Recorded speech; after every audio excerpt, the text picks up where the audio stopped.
People still think of me as a cartoonist, but the only thing I lift a pen or pencil for these days is to sign a contract, a check, or an autograph.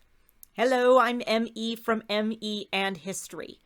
These words, said by Walt Disney, mention one of the two writing devices that I will be talking about in this video. A device that has been responsible for drafting architecture, drawing battle lines, and grading millions of poorly written essays. I'm talking about, yes, the history of the pencil.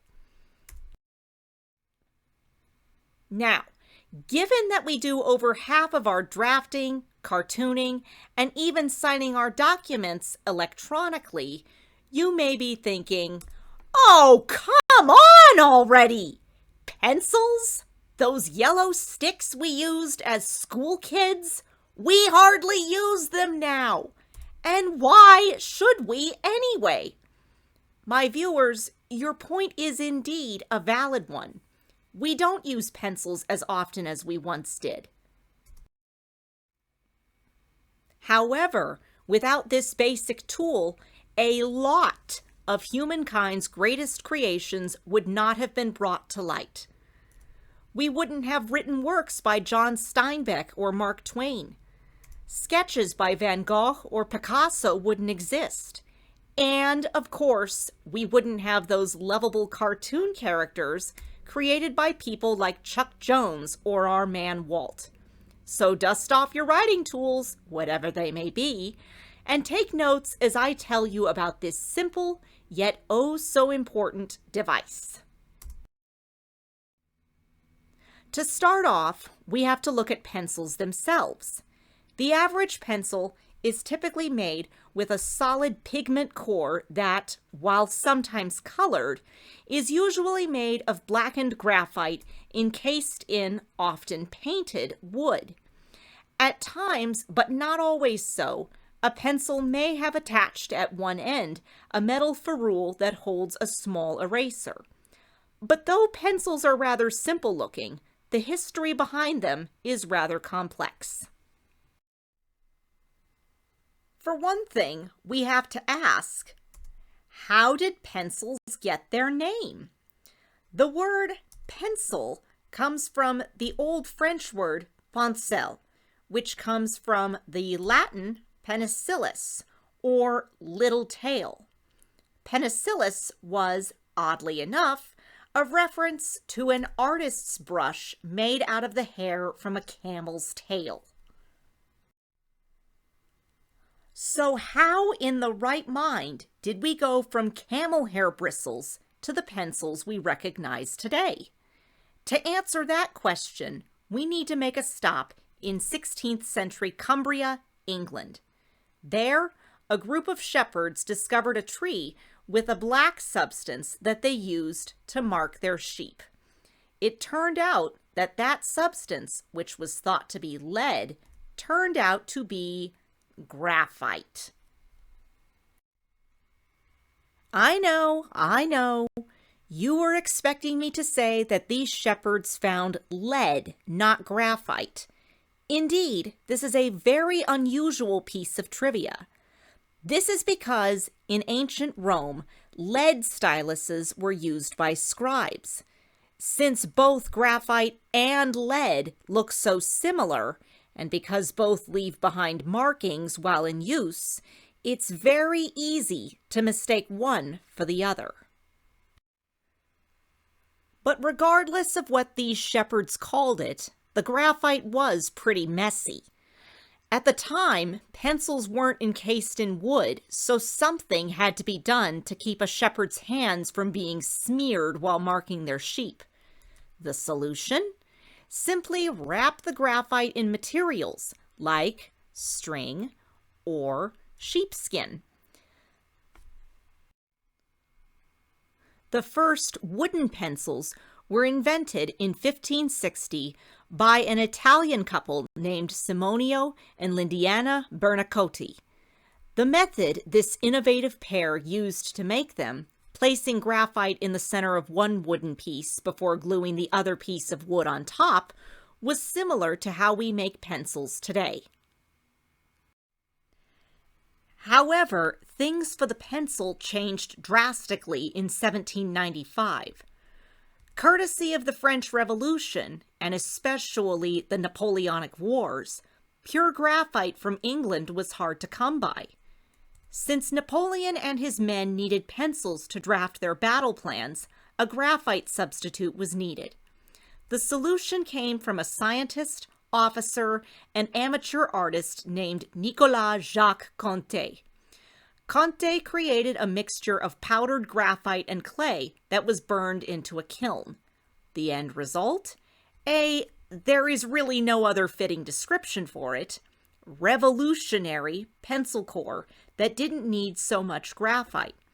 Later on, Conté went on to make a new form of drawing medium called the Conté crayon.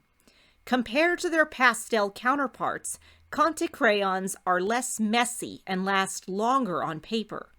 This, in turn, gives artwork greater longevity, something that artists during this period, like Jacques-Louis David, took very seriously when doing their preparatory sketches.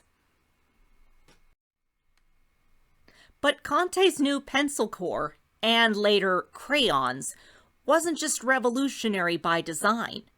It went on to embody the blending between science, art, and politics during the French Revolution.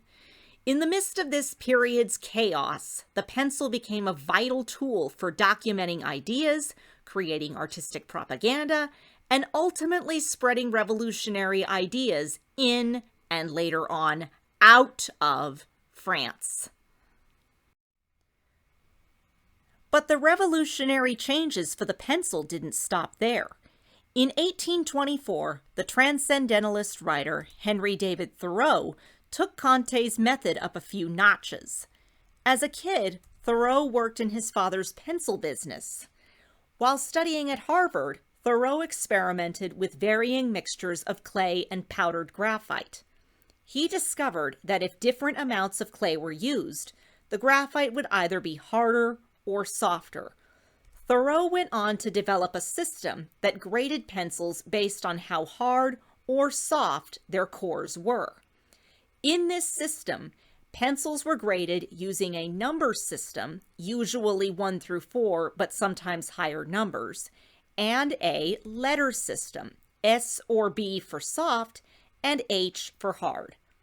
Thoreau's system, still used today, is where we get our standard issue number 2 pencils, or HB. Even after he left his father's business, Thoreau declined to make a personal profit off of his contribution and was content to take his place as one of America's important philosophers. In the mid-1800s, pencils started to morph into the iconic sticks we recognize today. In the city of brotherly love, a stationer named Hyman Lipman received a patent to attach rubber erasers to one end of the pencil. This made things a lot more convenient because now people always had an eraser nearby while working. Erasers were usually pink, but over time, other colors were used. While people still use pink erasers, artists and engineers tend to gravitate towards white ones because they don't leave smudges behind. Another change was introduced by an inventor named Ebenezer Wood. Wood introduced a new sawing technique that gave pencils a hexagonal shape. Hexagonal pencils quickly gained popularity because they were practical. Unlike their circular counterparts, hexagonal pencils don't roll off solid surfaces. By the late 19th and early 20th centuries, the pencil industry was booming in and out of America.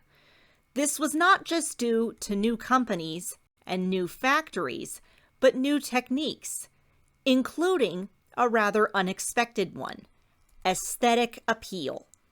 To make their products more eye-catching, companies started painting the outer part of their pencils and stamping their brand names into the wood. And while wood sources differed, the best graphite at the time came not from England, France, or the US, but from China. In Chinese culture, yellow has strong links to respect and, more importantly, royalty. So to emphasize the graphite's high quality, as well as where it originated, companies started to paint their pencils in their now iconic color, imperial yellow. Today, pencils aren't just basic yellow sticks with pink erasers and graphite cores. Other types of pencils exist as well. Common forms include mechanical, colored, watercolor, and even makeup pencils. Whatever the type, the pencil has left behind an undeniable mark. Pun intended. So, whether you're signing on the dotted line or just doodling to stay awake during a boring Zoom meeting, remember, though humble, the pencil has undoubtedly written itself into history. I'm ME from ME in History and YouTube.